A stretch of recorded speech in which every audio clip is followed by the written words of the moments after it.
welcome back. Today we have finally reached the 7th episode, which is our last episode. Today we talk about discernment and how we can think about it in the context of leadership. Take it away, Jim. The last question that we have has to do with something about discernment as well. Okay.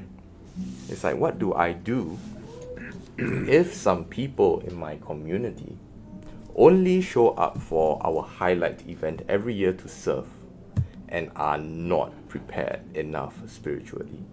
They only appear once a year, perhaps, I don't know, maybe it's the Pentecost or something like the LISS, and they want to serve. Just like what we talked about just now, Sure. So what do we do with those people who want to serve in that way? I would raise another question based on this too, who are not prepared spiritually. Again, in all due respect, how do you know who's prepared spiritually or not? Maybe they haven't been in your group for a year because they've been off in a monastery praying and fasting and having visions of our Lord Jesus Christ and the Blessed Mother. That's true. You know for sure that they're not prepared spiritually? Let's set that question aside for a minute. I do think the person makes a valid point. You show up for an event and you want, like, okay, I'm here to serve. No, there's some basic things that we need you to be attentive to. For an example, we've often said that when we're putting on a Life from the Spirit seminar, the team needs to come to these 3 meetings prior to that. People say, well, I want to serve on the team, but I can't come.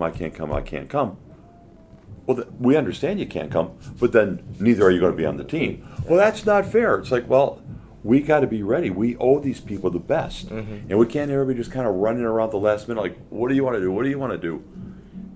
If you can't make the preparation, we understand there's no problem, but the preparation's an essential part of this. So either you're in or you're out. No problem. We don't have a problem. But we're not going to cut this important part of prep off so you can walk in the door at the last minute and be the star of the show. So I do think that this question offers a valid point. What I would say is, what roles could I give people? So, you probably don't have to be praying and fasting for the last 40 days to make a pot of coffee. Sure. As much as I appreciate the pot of coffee that they make, that would be different than saying, I'm going to be the MC. Right. That requires really being in the flow of this thing, been in prayer, what is the vision, or a prayer team. But there's probably more than enough work for people. Personally, if somebody's been away for a year and they came back to me and said, I want to help, I would welcome them with open arms. Sure. I would be so grateful. And not only, to be honest, I need their help, but maybe by them connecting again, maybe they'll come more often. In fact, I would say to them before the day's over, could you help us again in 2 more months? Just little by little, keep inviting them back in. But I would be prudent to say, this person really hasn't been involved much.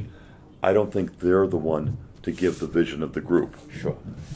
But they could absolutely help with ushering and this and that, and they want to do this. I think that's the way to go myself. All right. Yeah. Great. Thank you. And I think we have come to the end of the questions from that we have from the Leaders Forum. Okay. And maybe when we meet again, we do not know, there may be more questions. Maybe. All right. So here's us from Ask Jim at SACCRE. Bye. See you later. Send us your questions. Thank you for being with us in the last 7 episodes. We hope you've enjoyed listening to what Jim has to say. In fact, he has spoken to us about visionary leadership to a large extent. He spoke about inspiring visions. He spoke about how we can change distorted visions and how we think about it in a normal sense. We talked about burnout, the negative aspects of criticism, also the points of view in leadership, especially in same-sex attractions. And also, we talk about discernment. We hope that you can use these videos in your own communities as well. So thank you very much. And if you have any further questions, do drop us an email or do drop us a comment right here at Visionary Leadership. So that's all from now. Bye-bye.